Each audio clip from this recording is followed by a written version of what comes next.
Orta Doğu'dan Balkanlara, kuzeyden güneye hemen hemen herkesin en sevdiği şahane kurabiye tariflerinden bir tanesi. Dev çikolatalı kurabiyeler yapıyoruz bugün. YouTube'daki Arda'nın Mutfağı kanalında bu tarif çıksa da uygulasam diye bekleyenler işte o gün bugün. 220 gram tereyağını burada erittim. Şimdi Tefal MasterChef Gurme'nin derin haznesi bu tip kurabiyeleri yapmak için çok iyi. İkinci özellik, burada çırpma ucunu vesaireyi yapmayacağız, kullanmayacağız. Burada kesinlikle şu hamur ucunu takmanızı istiyorum ve işleme başlıyoruz. Bir su bardağından 2 parmak fazla esmer şeker var. Hazneye koydum. Bir su bardağından 2 parmak eksik beyaz şeker. Onu da hazneye koydum. Üstüne erittiğim tereyağını ekleyeceğim. Tereyağım olağanüstü sıcak değil. Yani böyle yakma kıvamına veya karamelize etme kıvamına gelmeyecek. Tefal MasterChef Gurme'nin haznesindeki şekeri yavaş yavaş döndürmeye başlıyorum. En düşük ayarda tereyağı da içine hafif hafif ilave ediyorum. Önce her iki şeker tereyağı birazcık kusmaya çalışsa da yavaş yavaş içine alacak. Ondan sonra haznedeki şekeri döndürme işini hızlandıracağım ve iyice macun kıvamına gelene kadar bu üçlüyü birleştireceğim. Şöyle göstereyim size. Azıcık böyle akışkan hafif macunumsu bir kıvama geldi. Şimdi yumurtaları ekleyeceğiz. İçerideki tereyağının birazcık soğuduğundan emin olmanız lazım. Çırpma işlemini hızlandırdınız mı yağı birazcık santrifüj etkisiyle zaten soğutuyorsunuz. 2 tane yumurta alıyor buradaki üçleme.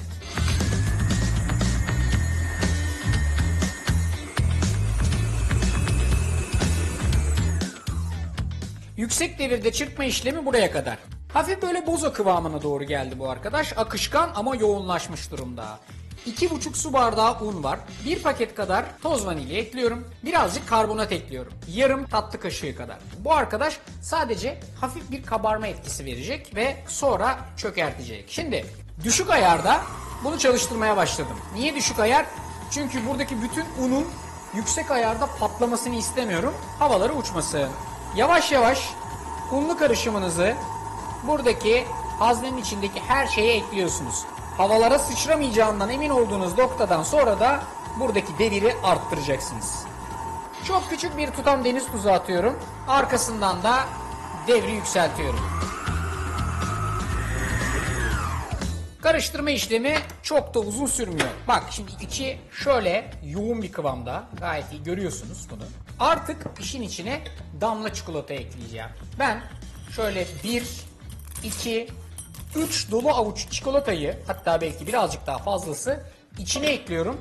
Ve artık çırpma işlemi yok. Sadece spatula ile karıştırıyorum. Amerikalıların double chocolate chip cookie dedikleri tarzda bir kurabiyeye çok yakınız. Fakat bu arkadaşın fırına girmeden önce şu yoğun kıvamını birazcık daha bağlaması ve toplaması için buzdolabında bir 10 dakika dinlenmesi lazım. Buzdolabında 10 dakika dinlendiği zaman içerideki tereyağı birazcık daha donuyor ve daha iyi bir kıvam almayı sağlıyor. Orada dinlenirken ben de bir çay koyayım kendime. Valla ilk parti çayımı içtim. İkincisini de aldım geldim. Aslına bakarsanız bu kurabiyenin yanına çok güzel bir süt yakışır ama onu kapanışta.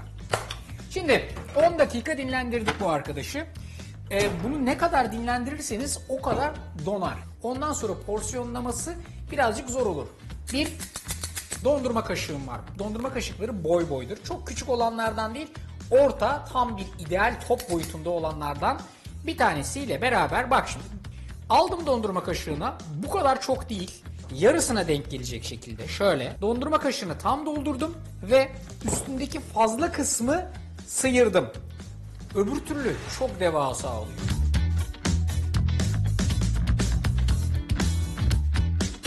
Şu ana kadar double chocolate yani çifte çikolatalı kurabiyeler. Bundan sonra triple yapacağız. Yani içindeki çikolata adedini arttıracağız. Son olarak her zaman çikolatanın tadını çok arttırır. Deniz tuzu ama sadece küçücük bir tutam. Eğer bunu uzun süre dolapta tutacak olursanız bu porsiyonlamayı yaptıktan sonra azıcık üstlerine bastırmanızı öneririm. Ama bizimkiler daha şu anda hala kısmen böyle yumuşak kıvamda olduğu için hiçbir şey yapmaya gerek yok. Isı zaten her şeyi basacak. Peki fırının ayarı nasıl olmalı? 160 dereceyi ısıttık fırınımızı. Önceden fan çalışıyor ve alt ısıtmada. Yani alt taraftan da bir sabit ısısı var. Alıyoruz bu arkadaşı. En alt rafa koyuyoruz. Kapağını kapatıyoruz. Şimdi büyüklüklerine göre bu yaptığım arkadaşlar aşağı yukarı 20 dakika pişecekler. Fırından çıkarttığınız zaman hala birazcık yumuşak olacak ortaları ve kendi kendilerine tezgahın üstünde soğumaya bırakacağız onları. Eğer fırında tamamını pişirmeye çalışırsanız çıktığında çok kıtır kıtır olur. Ama 20 dakikada çıkarırsanız ortası yumuşak ama böyle kalıp gibi duran muhteşem kurabiyeler. 10 dakika çay içtik, bir 20 dakika daha sabredeceğiz. 20 dakikanın sonunda bu güzelliklerin geldiği durum bu. Öf, şunlara baksanıza, bak. Birincisi renkleri ne kadar güzelce döndü. 2, hafifçe kabardılar, yoğunlaştılar ama bunların tepsiden ayrılmaları için 20 dakika kadar da böyle beklemeleri lazım. Hafif çökecekler ve üstündeki şu nefis görüntü soğuyunca olağanüstü bir hal alacak. Efendim, 20 dakikanın sonunda kurabiyelerinizi aynen bu şekilde çıkarıyorsunuz. Şimdi böyle bir spatulanız olmayabilir. Yapıştığını sanmayın. Bunun bütün detayını size göstermek için böyle yapıyorum. Çünkü bu kurabiyeler hafif böyle ıslak ıslak kalıyorlar ama bak piştiği zaman altı, aldığı şekil, kıyırlık, of. Bak bir kere tam bir çiçek. Nefis. Boyutu iri, kocaman. Beklediğim kıvam şu. Kenarları birazcık daha böyle hani hafif çıtırımsı fakat ortası böyle esner, uzar kıvamda. İşte böyle. Bakalım nasıl tadı?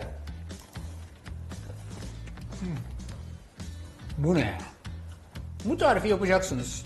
Ondan sonra YouTube'daki Arda'nın Mutfağı kanalındaki bütün tarifleri uygulayacaksınız. Çünkü bu tariflerin hepsini deniyoruz. Mükemmel sonuç alana kadar da denemeye devam ediyoruz. İşte size bol çikolatalı evde yapacağınız ev kurabiyesi, Amerikan kurabiyesi, ne derseniz deyin. Kenarının çıtır, ortasının o yapışkan kıvamı aklınızı başınızdan alacak. Bir lokma da süt.